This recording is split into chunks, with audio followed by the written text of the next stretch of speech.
আসসালামু আলাইকুম। আশা করি সবাই ভালো আছেন। আজকে অনেকদিন পর আপনাদের মাঝে কিছু কথা বলতে চাই। আসলে এই কথাগুলা বলা মনে হয় প্রয়োজন, তাই বলছি।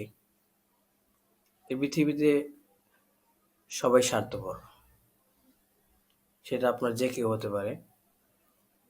তবে কাউকে পুরোপুরিভাবে বিশ্বাস করার আগে মূলত আমি বলবো আপনাকে কমপক্ষে 10 বার ভাবা উচিত। কেন আপনি যাকে ট্রাস্ট করতেছেন, বিশ্বাস করতেছেন, বিশ্বাস করে আপনার সব ব্যর্থতার গল্পগুলো তার কাছে শেয়ার করতেছেন, হয়তো সে আজকে আপনার বন্ধু, কিন্তু আগামীকাল আপনার শত্রু হতে পারে।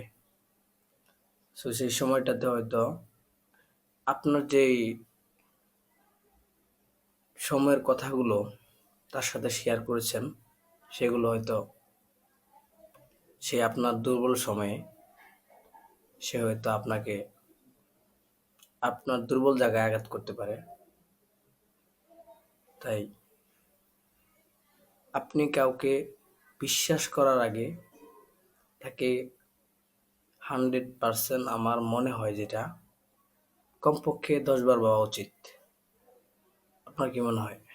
একমত একমত হলে অবশ্যই ভিডিওটা শেয়ার করে সবার কাছে প্রচার করবেন আপনার নিজের স্বার্থে। ধন্যবাদ, ভালো থাকবেন।